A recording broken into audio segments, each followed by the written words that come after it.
Imagine ninyo ang buhay walang pag-ibig. Life without love is nothing. Wala talaga, sinwala. Pareho lang kayo ng lamesa, pareho lang kayo ng building, wala, asino. Kaya lang masarap mabuhay kasi sa pag-ibig.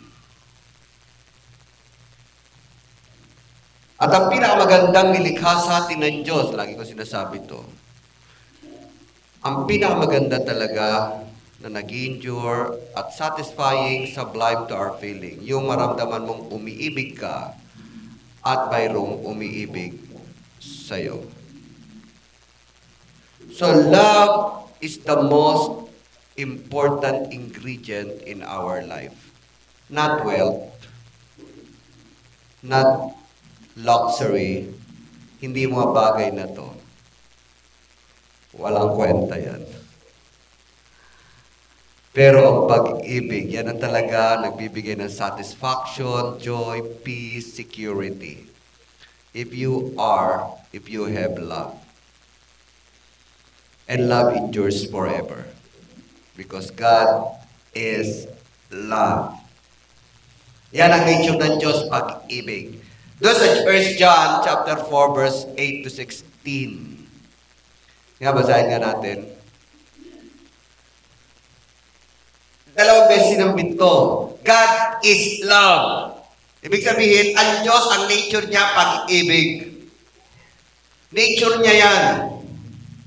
Di ba, yung mga pag nakita natin mukha ng tao, nalala natin ang mukha ng tao.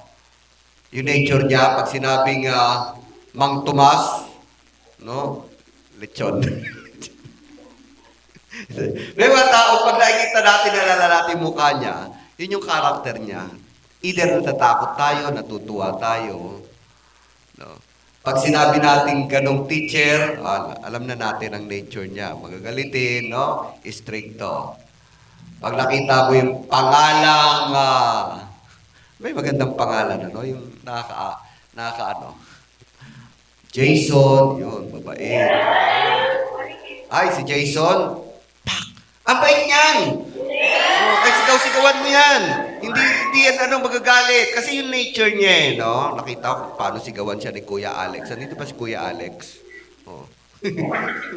Sigaw-sigawan siya. Ako sinigaw-sigawan ko rin siya Pero hindi siya nagagalit. Paano ba naman, nabanggat na, nag-slide-slide na nga sila nagkasugat-sugat na. Ang sinigil lang ba naman dun sa driver, 250? Sumakit ulo ko, ano 250? Sigaw-sigawan ko nga siya. Magkano ang pagpapacheck up? Pero hindi siya galit.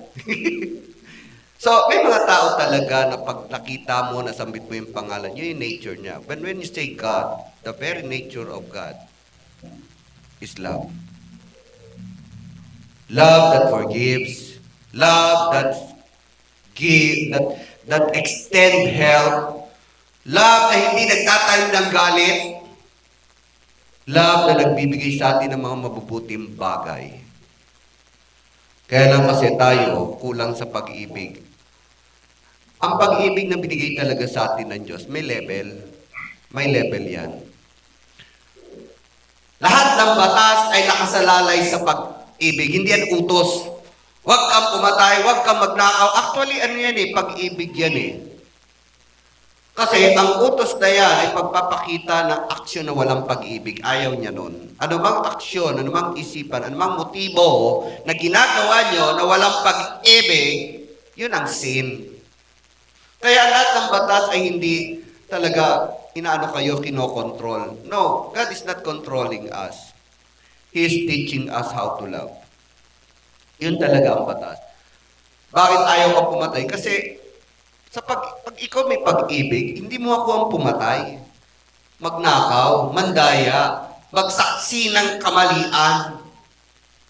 Because of love. Kaya ang kautusan ay manifestation ng mga taong walang pag-ibig. Kaya nga sabi dun sa Galatians, ito ang bunga ng Espiritu. Pag-ibig, pananampalataya, lahat na yan. At walang batas dyan. Walang batas sa pag-ibig. Kaya lang nagkakaroon ng batas kasi yung mga taong walang pag-ibig. And once they violate it, there is a consequence. Yun ang batas. Merong penalty, merong consequence, may retribution. Pero kung wala naman yun, you don't have to be afraid of the law of God. Because God is love. Nagmanifest lang siya ng mga, ito yung bagay na ayoko makita sa inyo na walang pag-ibig. Kailangan may pag-ibig. Kaya ang motibo ay galing sa puso. Kaya lahat ng bagay, from creation to redemption to changing of our body because of the love of God. Pag-ibig yan. Kaya sinabi rito, whoever does not love does not know God. Yun ang masakit. Because God is love. Doon naman sa 18, 16. Hindi nila alam hindi nila kilala ang Diyos. And so we know and rely on love of God as for us. God is love. Ini-emphasize talaga. God is love. Ang Diyos ay pag-ibig. Kaya siya ay Diyos ng pag-ibig, Diyos ng buhay, at Diyos ng mga magagandang relasyon. Yan ang ginagawa niya. Kaya kapag ang batas din, kaya binigay ang batas kasi ayaw niya masira ang ating mga relasyon. And there is a level. Nabanggit ko na, no? Love the Lord your God with all your heart, with all your soul. Talaga 100%, 0% sa atin. Bigay niyo sa Kanya. Bakit ganon? Pero sinabi niya, mahalin mo ang iyong kapwa tulad ng pagmamahal mo sa iyong sarili. Bakit ganon ang level? Bakit sa Diyos? Because the love of God that is given to us is for eternity. Pero ang love natin sa ating kapwa, asawa, kapatid, kamag-anak, alam niyo ba masakit din? Nagbibigay ito ng sakit. Kahapon, si Ate Elsa, high blood. Namatay kasi ang kanyang asawa. Mahal na mahal niya ang kanyang asawa, of course. Pero nawala. So, anong binigay ng pag-ibig na yon? Sakit. Kaya ang sabi ng Panginoon, huwag niyong ibibigay ang lahat ng pag-ibig sa kapwa niyo. Ibigay niyo yan sa Diyos, at ang Diyos ang mga mangangalaga sa iyong minamahal. Mahalin mo siya, alagaan mo siya tulad ng pagmamahal mo sa iyong sarili. And that is the level of the love God has given us. Yan ang dahilan. Kasi kung mahal na mahal mo ang iyong anak,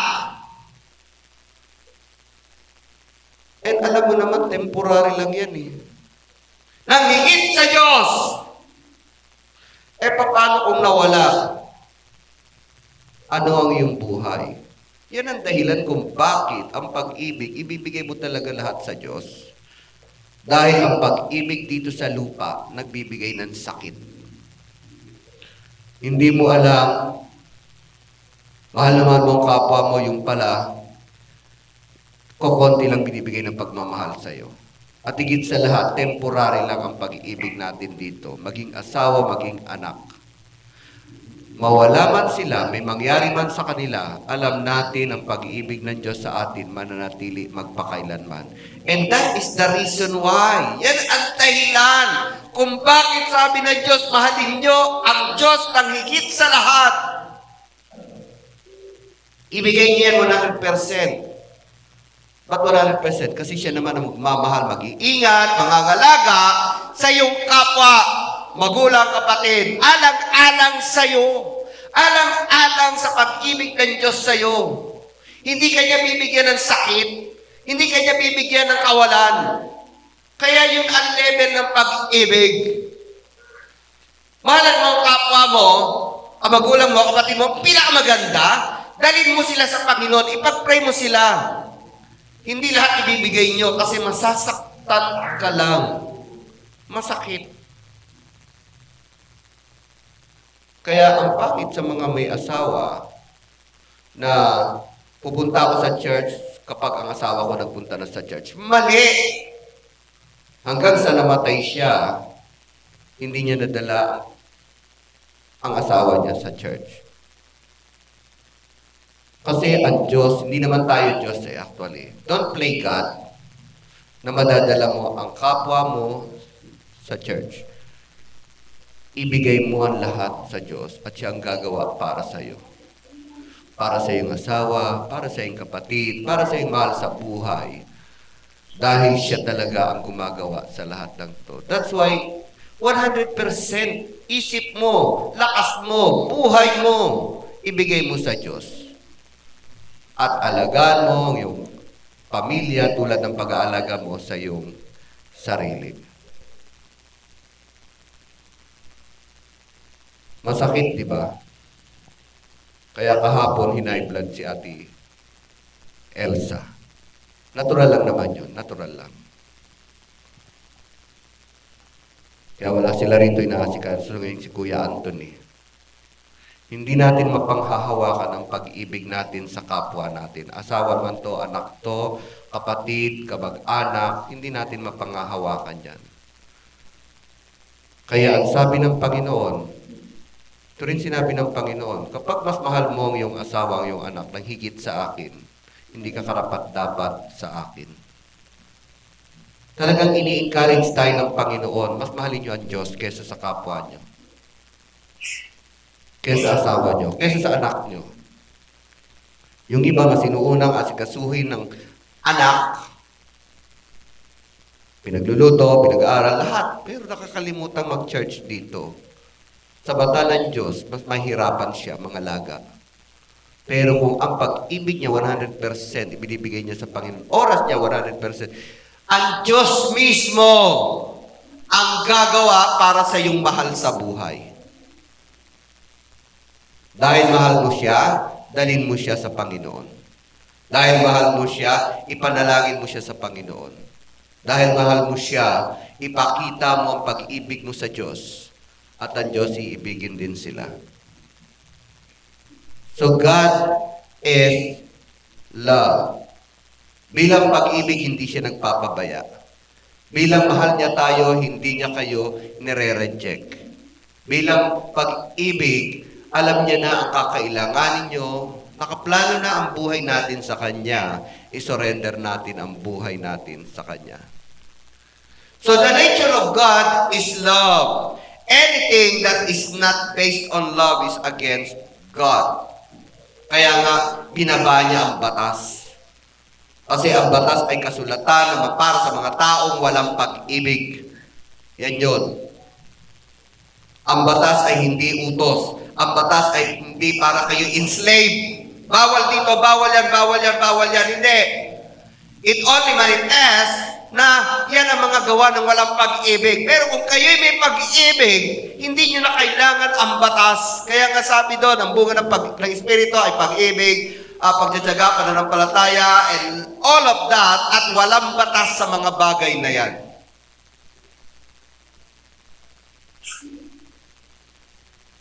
Anything that is not based on love. Kaya ka lang pala nagbibigay kasi alam mo na pwede kang makahingi ng tulong sa tao na yon. It's not based on love. Siya nga pala, mag-advertise muna ako. It is because of the love for God. No? It's not for show, ha? Itong mga bintana na to, because we love God. No? Mahal natin ang Diyos. Sarap umawit sa Panginoon. At sarap bigyan siya ng papuri. At sarap na komportable tayong sumasamba dito. Kaya yung mga binigay na yan, God bless you. Balik sa inyo ng Panginoon. Siya nga pala, itutuloy natin ang pledging. Maganda yung taon-taon, meron tayong binabago dito no? O, every year, nagbabago-bago na. Kaya, aside dito si Arnie, siguro mamaya, no? Mamaya tayo mag-announce. Sino uli magpe-pledge? Okay? Ayaw namin kasi mamilit. Ayaw ng Diyos ng barat. Dapat yung masaya ka nagbibigay. Kaya, checkin mo doon, dyan, tapos, konsultahin natin kung gusto pa nila magbigay. 1,000, 200, 500, kung kahit magkano lang. Yun naman out of your substance naman. And God bless you because you love God. Itutuloy pa rin natin for another next year. Iba naman ang paprojectin natin. Kaya tutuloy-tuloy po natin. Nagkaroon tayo, dapat ang target ay 200,000 plus. Kaya lang yung iba, na-miss, hindi na nagbigay. Ayaw namin singilin. Kasi nakakahiya naman. Baka naman nagigipit din. Kaya inabot to ng 120,000. And that is ito yung nagastos. That is 63,000. Kaya may natira pa, mag-aayos pa ng finishing. Okay. At tandaan nyo, hindi akin to. Walang may-ari nito. Nadeklara noon at kino-confirm ko lang, ito ay sa church, ito ay sa Diyos. Ito ay property ng ating Panginoon. Okay.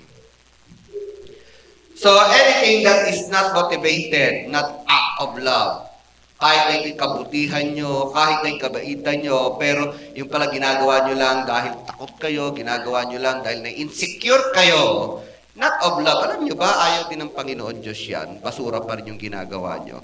It should be out of love. No?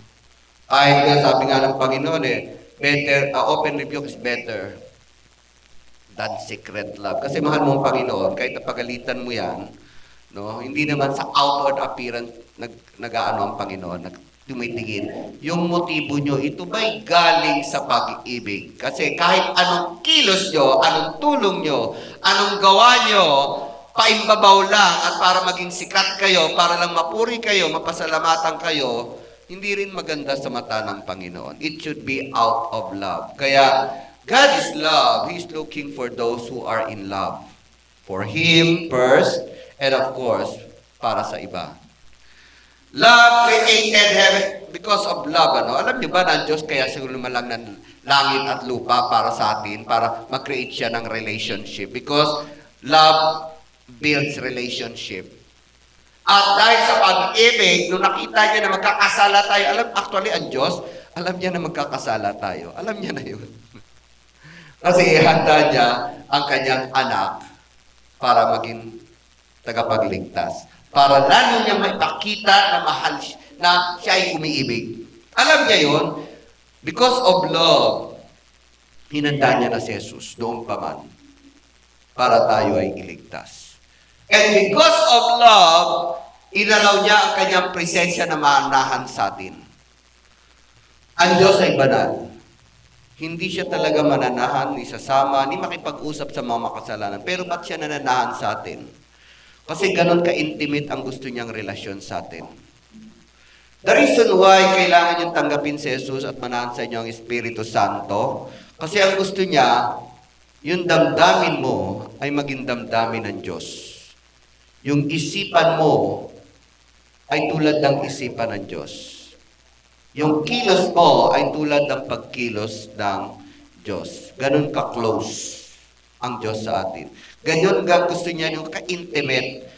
Yung damdamin mo, pangarap mo, kailangan ganun din ang pangarap ng Diyos sa iyo. Kaya siya hindi sumasama sa atin, nananahan na sa atin. Hindi niya tayo inuutusan, siya ay nananahan na sa atin. Kung may mas intimate pa man dito sa kanyang anak, alam niyo mas intimate ang gusto ng Diyos sa atin. Sa mga magulang, minsan nagkukulang tayo, aalis tayo pagtatrabaho tayo, tulog ang ating anak, uuwi, tulog ang ating anak. Minsan nagkukulang tayo dyan.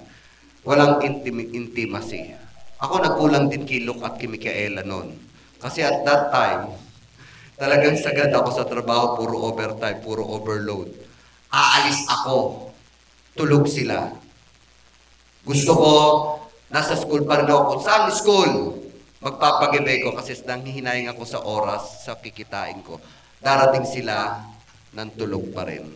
Kaya sa 5 anak ko, hindi ko naramdaman ang closeness sa dalawa. Sorry. Pero ngayon, nakita, biglang binata dalaga na pala itong mga anak ko. Hindi tulad ni Micah. Si Micah naging close ko. Kasi nung college siya, sa umaga kasama ko, pagpasok kasama ko, pag-uwi kasama ko, for 4 years. Sabi ko nga kay Micah, very close tayo, no? Lagi tayo magkasama. At pagdating naman ng pandemya at na-disgrasya ako, naging close naman ako kay Moy Moy at kay Eli. Sila yung naramdaman ko ng mga anak ko, ng mga bata pa talaga. Kasi nandun lang ako sa bahay. Pero masigit doon ang closeness ng gusto ng Panginoon. Kasi ang love talaga, nandun yung closeness. Hindi walang pakialaman. Hindi yung bahala ka na dyan. Hindi ganun ang gusto ng Diyos. The reason why mas close ang Panginoon, nananahan siya sa inyo. Gusto niya yung nadarama mo siya.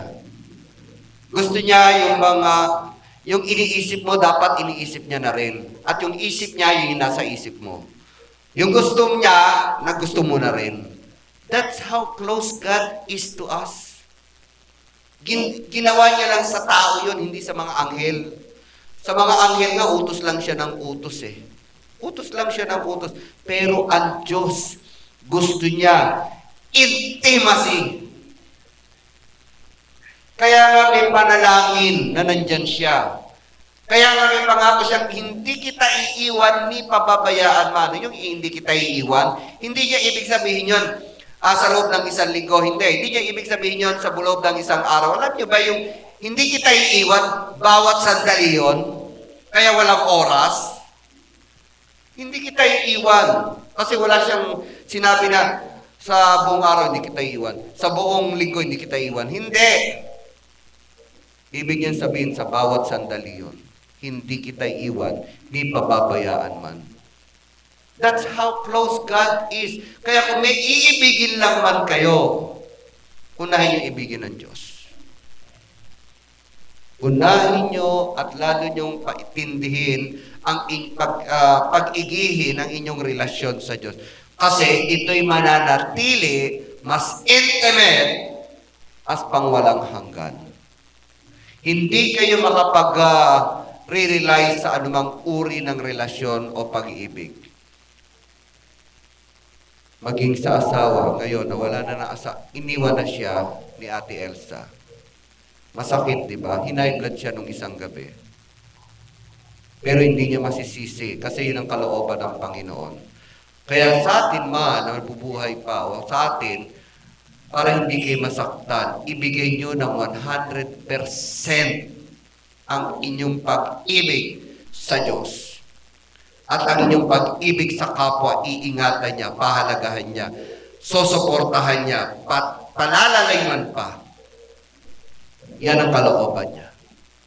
Kaya, love the Lord your God with all your heart, with all your soul, with all your mind, and love your neighbor. Kasama ni asawa, kapatid, pamilya, as you love yourself. Yun ang ibig sabihin nun. Love gives life to life. Imagine ninyo, kanina natanong ko na, kung wala tayong pag-ibig, ang pangit, di ba? Mabuti pa yung mga manok, no? Inalagaan nila yung mga sisiw nila by instinct. And love gives purpose. Love, yun yung inspiration natin. Yun yung joy. Yun yung ano ba yung mga produce? Security natin. If you are in love, secure ka. Yun yung natin, peace, yun yung kapayapaan natin. Kaya nga, pinakamaganda talagang pinagkaloob sa atin ng Diyos, hindi yung mga bagay na nakikita, hindi bagay yung mga creation, langit at lupa, hindi yan. The very best na binigay sa atin ng Diyos ay pag-ibig. Na alam mong may umiibig sa iyo at ikaw ay umiibig din. Yan ang pinakamaganda. Ngayon, kung wala mang umibig dito sa lupa, ang Diyos pa rin ang umiibig sa iyo. Alam mo may umiibig sa iyo. At hayaan mong maramdaman mo ang pag-ibig niya para ma-fall in love ka sa Kanya. Kaya lang natin hindi na-feel ang pag-ibig niya kasi hindi natin hinahayaang ibigin tayo ng Diyos. Hayaan natin ibigin tayo ng Diyos sa lahat ng bagay. Kaya minsan may mga pagsubok para maramdaman mo ang lalim ng pag-ibig niya sa iyo. Kaya minsan may loneliness, yung bang pinag-iisa ka ng Panginoon, inalis sa iyong barkada, inalis sa iyo ang mga pinahalagahan mo para maramdaman mo ang lalim ng pag-ibig ng Diyos sa iyo. Minsan hayaan natin ang Diyos umibig sa atin. Huwag tayong maging diktador sa ating sariling feeling. Gusto ko to. Ito ang iibigin ko. Ito ang nais ko. Hindi ganun ang pag-ibig. Let the Lord love us. at mararamdaman mo ang tunay na pag-ibig ng Diyos. So, love without life, a life without love is nothing. Kaya, careful kayo sa iibigin nyo. Huwag nawa ang mga bagay na material. Walang pag-ibig yan. Hindi ka niya iibigin. Huwag ang mga wealth. Hindi ka rin iibigin ng iyong kayamanan. Magandang ibigin mo yung may kapangyarihan din at meron ding capacity na magparamdam sa iyo ng pag-ibig. Yon ay ang Panginoong Diyos. So love, a life without love is nothing. In 1 Corinthians 13, kahit na ikaw ang sikat, kahit ikaw ang ginagamit sa kapangyarihan na yan, kahit na ikaw ang pinakamatalino pero walang pag-ibig, sabi ni Paul, wala, para ka lang cymbals na tumataginting. Para ka lang bagay na pinatutugtog. Because love, yun talaga ang sublime experience na mararamdaman mo. Life without love is nothing. And the purest of love that you can experience is the love of God. Huwag din sa iba, huwag sa barkada. Barkada, iiwan ka dyan. Kaibigan, kahit ka-churchmate, Huwag niyong gawin ang church na to na parang barkadahan. Unahin natin ang Diyos. Yun ang iniwasan ko, parang barkadahan. Huwag. Magkakasakitan. Minsan, doon pa nagsisimula ang chismisan, doon pa nagsisimula ang samaan ng loob. Ang church, hindi ito lugar ng mga barkada, hindi ito fraternity, ha? Ito ay grupo ng mga umiibig sa Diyos. At ang Diyos ang magbibigay ng pag-ibig sa inyo sa isa't isa. Love builds relationship. O, nasabi ko na. Love builds relationship. Kaya napakahalaga sa kanya ang relasyon. Di ba na ikaw magmukhang talunan? Di ba na ikaw malugi? Di ba na ikaw ang nasaktan? Mabuild lang ang ating relasyon. Because God is a God also of relationship. Relationship is very important to God. And the substance of relationship is love. Ang pangit sa isang church dahil sa pera nag-aaway-away. Ang pangit sa pamilya dahil sa mana ay nagdidimendahan. Mas maganda talaga yung relasyon na nanatili sa isa't isa. Ang pangit sa kapitbahay na ikaw ang Kristiyano, ikaw pa yung tunang-unang makipag-away sa kapitbahay. Mali niyo ang inyong kapitbahay kahit na masungit, kahit na exaggerated ang reklamo sa ating awitin, mahalin pa rin natin sila. Kasi kapitbahay mo yan relation din yan. Kapitbahay, relasyon yan. Mahalin niyo ang inyong relasyon. Kaya sabi sa Bible, mas mabuti ang kapitbahay kaysa sa kamag-anak na nasa Mindanao. Kasi siya rin ang magiging katuwang mo sa pangangailangan. Kaya kung may mga kapitbahay kayo na masungit, mahalin niyo yan. Kung may mga kapitbahay kayo na mainggitin, mayabang, mahalin niyo sila. Pakisamahan pa rin. Ipag-pray pa rin. Because of that relationship. Anything that God built us for relationship, pahalagahan niyo yan. Maging asawa, kamag-anak, kapitbahay, business partner, lahat ng iyong relasyon na yun ay magandang pinagkaloob sa atin ng Diyos. So, live with God. Sabi dito ni John, God is love. Ang walang pag-ibig ay walang Diyos. At para kayo magkaroon ng pag-ibig, mabuhay kayo kasama ang Diyos. Kaya nga ang Panginoong Diyos, ang Panginoong Jesus, ang plano niya ay manahan na sa atin. Because He wants us to feel His love. Gusto niya maging intimate sa atin. Gusto niya mabuhay tayo na secure, na inspired sa buhay natin. May kalakasan, may kapangyarihan. No God, no love. Hindi niyo matututunan ang pag-ibig kung hindi kayo mabubuhay kasama ang Diyos. Tayo lang magsitayo.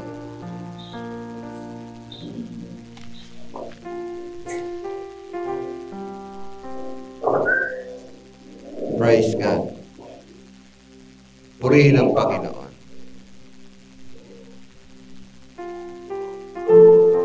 Ano mas maganda? Nagparaya ka, di baling ikaw ikaw na ang nawalan, pero magkaibigan pa rin kayo. Or pinilit mo ang iyong rights, nakala mo ikaw ang tama, pero nagkaaway naman kayo, hindi kayo nagbabatian. Alam niyo, hindi nagbabatian, nagbibigay pa ng sakit yan. Nagbibigay ng sama ng loob, bibigay ng kung ano ng sakit. Pero kung ikaw ay, di bali nang ikaw ay nasaktan, na-humiliate, pero natuwa naman sa iyong Panginoon at nanatili ang inyong relasyon, yan ang nagbibigay ng tunay na kalusugan, kalusugan sa espiritual, kalusugan sa pisikal. At higit sila, kalusugan sa relasyon natin sa Diyos. Because God is a God of love, God of life, and God of relationship. Panginoon, salamat o Diyos. Panginoon, sa buhay namin ito, napaka-temporary. But you prepared to us at a eternal family. Ikaw ang aming tunay at walang hanggang relasyon dahil kami ang inyong image. Kayo ang aming image. And our family is with you in heaven. But we love our family here. At tulad ng sinabi mo, ikaw at ang buong sambayan na maliligtas, yan ang kalooban nyo. Iingatan nyo ang aming mahal sa buhay. Pagpapalain nyo ang aming asawa. Palalakasin nyo at pasasaganahin ang aking pamilya, ang aming pamilya. Magiging maayos ang aking relasyon sa aming komunidad, sa aming trabaho, sa aming kakaibigan, sa lahat ng pupunta namin. Dahil kayo ay sumasa amin. Ikaw at Diyos ng pag-ibig. Ikaw at Diyos ng relasyon at ng tunay na buhay. Kaya naman sa bawat isa rito, Panginoon, matuto silang lumakad kasama kayo. Manahan kayo sa kanila, O Diyos. Linisin sila. Hubugin sila ay sa kanilang kalooban, ay sa inyong kalooban. At ipagkakaloob nyo ang lahat ng bagay sa kanila upang madama nila na kayo ay tapat, kayo ay totoo, kayo ay umiibig sa kanila. Taas natin ang ating mga kamay, sumayin niyo ang presensya ng ating Panginoon at pagpalain ng inyong buhay. Palakasin kayo, pagtagumpayin, ingatan ng Panginoon at ang kapangyarihan niya ay manahan sa inyo sa pangalan ni Jesus. Amen.